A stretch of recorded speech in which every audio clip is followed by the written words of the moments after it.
Welcome to Film Phreeks. This is Justin Llewellyn. And Eddie Williams.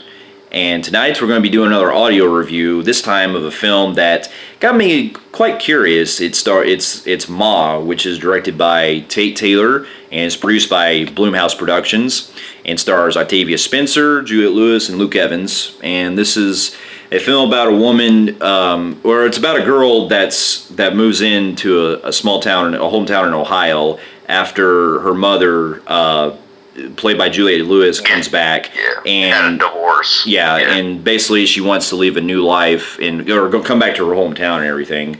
And this girl named Maggie, who's the daughter, she ends up falling in with a group of friends from school, and they want to basically go to get drunk and get someone to buy alcohol.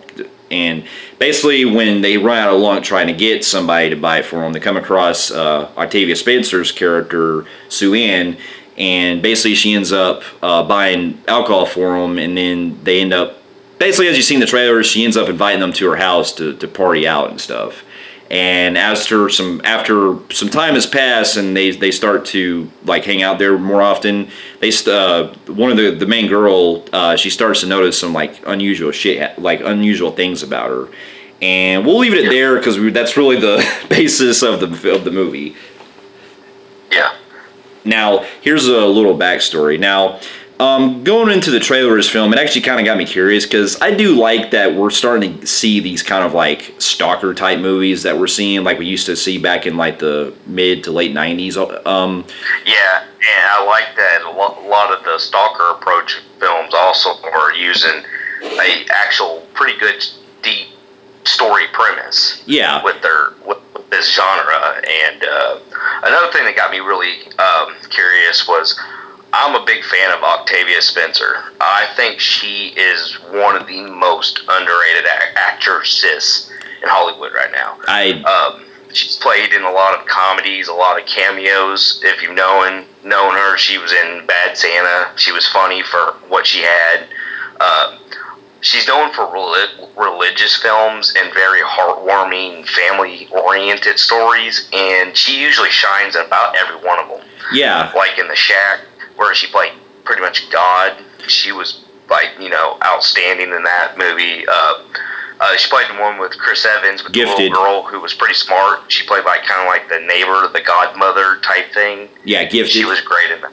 So it was kind of cool, very interesting that she wanted to take something like this. Yeah, because, other than probably Halloween 2, this is this is the second time I've ever seen her play in any type of, horror-related film, and it got me a little curious, but I will admit that the first time I saw the trailer, I was a little kind of, not feeling it at first, because knowing that she's the kind of, actress that plays in those kind of, offbeat kind of, sweet roles, at first, I'll admit, the first time I watched her, I was like, I don't know, she seems a little too ordinary for this type of role. But then after I saw more trailers, I was thinking to myself, wait, no, I see where they're probably going here. I'm actually going to give this a shot.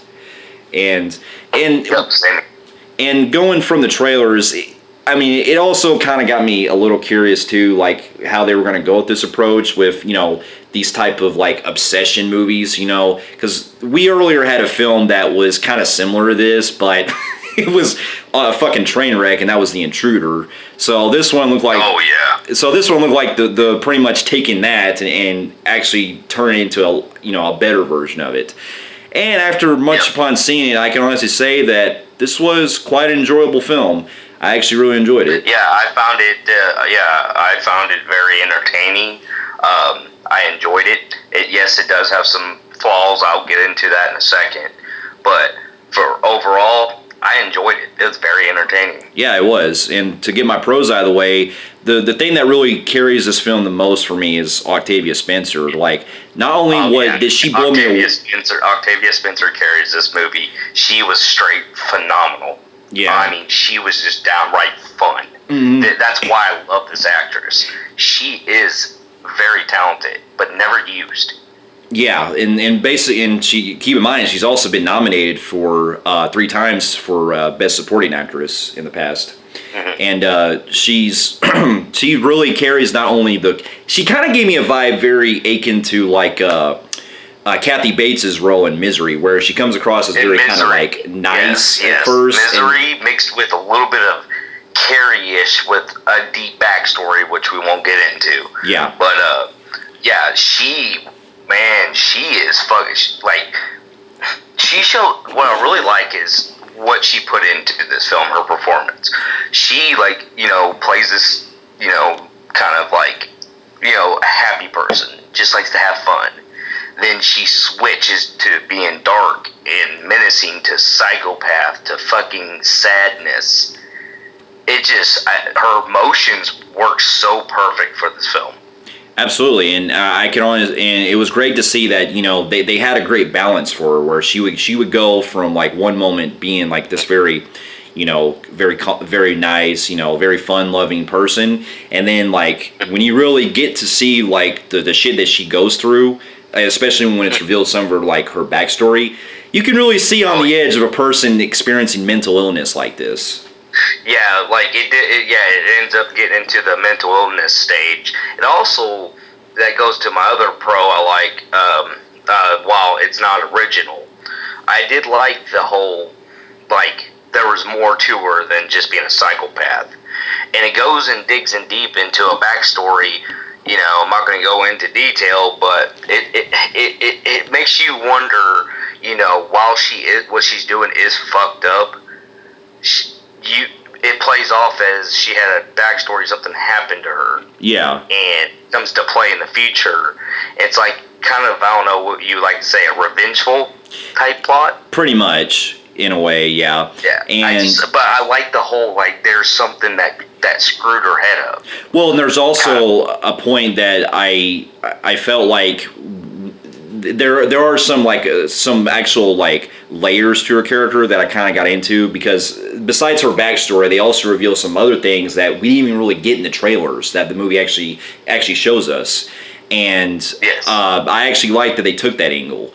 And the rest of I thought the rest of the cast was good for what they were given. They weren't bad. It wasn't like typical Blumhouse fuck up. It was actually a cast that I can stand with. Yeah, and I also got to admit that there are some pretty like scenes that I actually find myself on the edge, especially toward when it gets to the climax.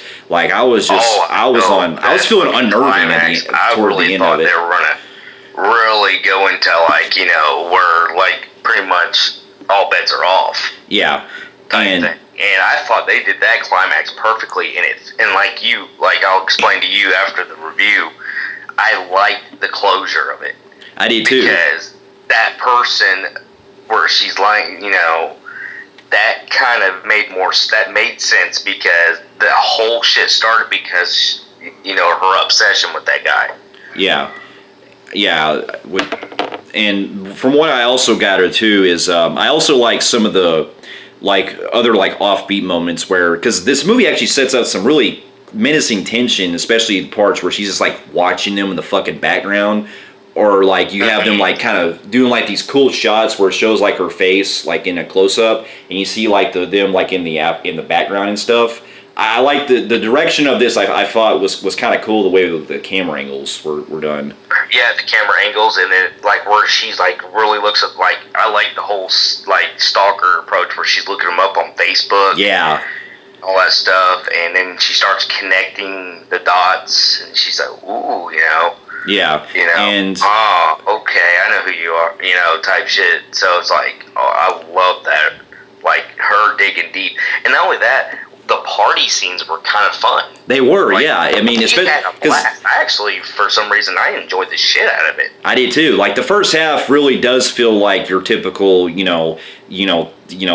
teenagers getting into trouble kind of shit where they're having fun and stuff, and it makes me I like stuff like that when they show it in movies, and it made me miss the times when I used to party all the time. Now another thing I gotta admit that this movie does have too, it has a great soundtrack. There are some cool tunes they play, especially at the party scenes.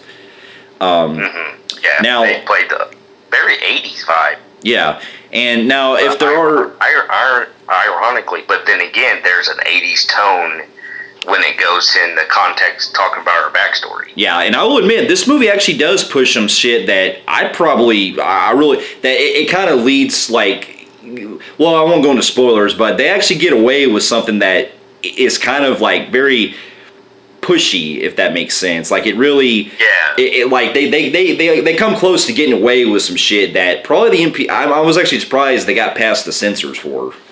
Yeah, because it was funny because before I saw the movie, a lot of people were saying, "Man, this movie was, tamed and shit." And while I could say that it could have used more brutality, I actually found the gruesome, the blood and all that stuff, really not fucking tame.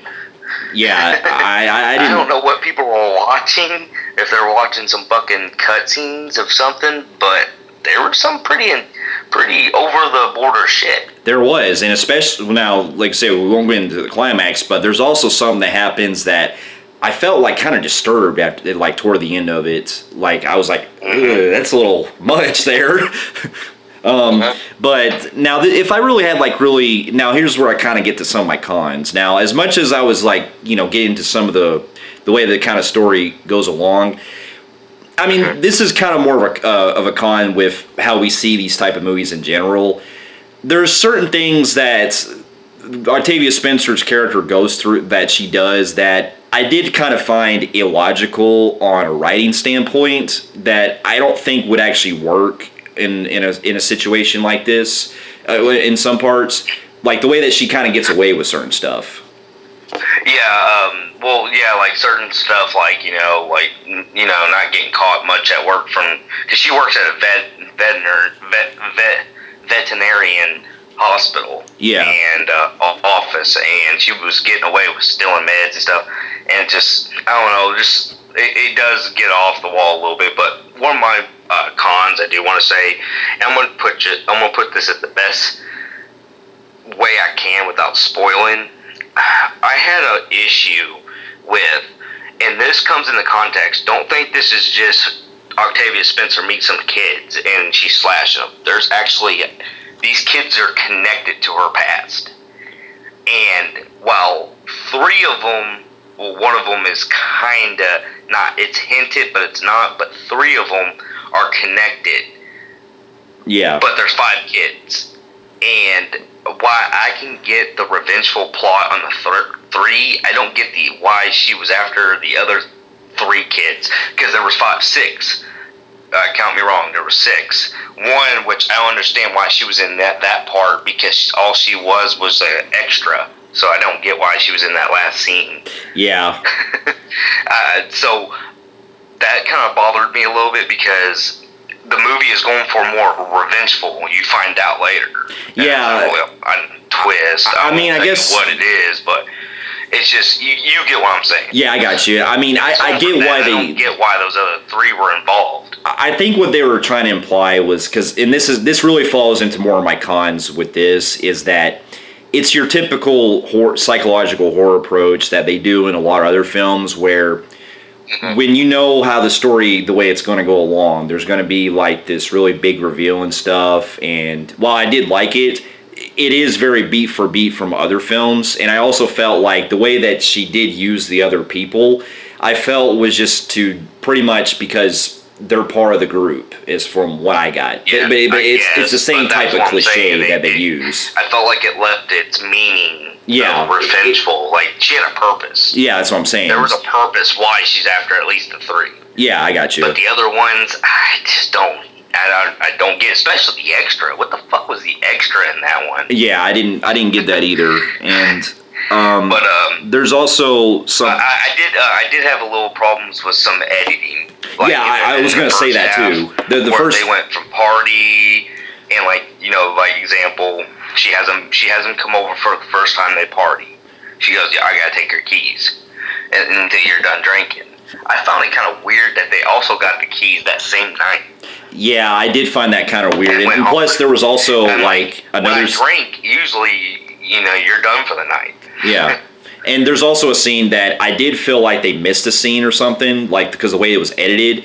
Like, for example, there's a scene where the main girl's mom, Julia Lewis, is talking to her about, not going out and stuff and things like that. And then the following day, she's just already enlightened that she's doing it. I'm like, did we fucking miss a scene? I mean, we could have had another 2 2 or 3 minutes to kind of go over it, you know. Yeah. I felt that was just kind of like rushed. I was like, that was pretty fucking rushed. Now, now another thing, I don't know if this isn't really a con, and this is, I mean, I don't know. This isn't really just really a con. This is more like I felt like it was watered down.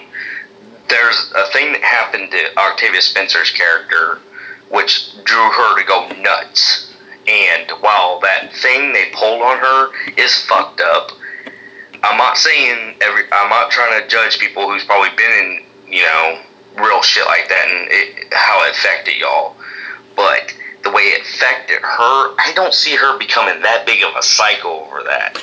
Yeah, I did. I did kind of like find that a little too, like, tame, I guess is the word. Like it was very simple, and it's like, so she's killing everybody because of that. Yeah. I mean, it is messed up, but it's very like, okay, I expected something really fucked up happened to her. Yeah. I thought something big happened. Yeah, I got now, you. I'm not saying they did to her wasn't, you know, fucked up, but I mean, I just don't see that drawing a psychopath out of. Yeah, I got you. But other than that, though, I actually did find the movie, you know, quite enjoyable, and it is definitely, you know, it is definitely worth checking out, especially, you know, seeing her just like fucking just her alone really like saved this movie a lot, and it really. Oh my god, dude! I'll tell you right now, Octavia Spencer. This is probably one of my favorite roles. Oh, it is for me too. This is like she's like a cross between the way she was able to was given so much freedom because she's actually personal friends with the director, and he told her to have at it. That was a fucking smart move. Yeah, because the director and her also worked on a couple other movies together, like The Help and Get On Up. So it was but overall, I did highly enjoy the film, and it definitely did, especially that third act. It really paid off for me. So at that, I'm going to give the movie a low compelling grade on the Film Freaks meter. Yeah, I'm just going to go with a compelling grade on the Film Freaks meter. Fair enough. Those of you who have also seen Ma, let us know in the comments below of what you thought about it. And if you like what you see here, you can feel free to like and subscribe to our channel and check out some other reviews here and our website at filmfreaks.com. And we'll be seeing you in our next review. We'll see you later.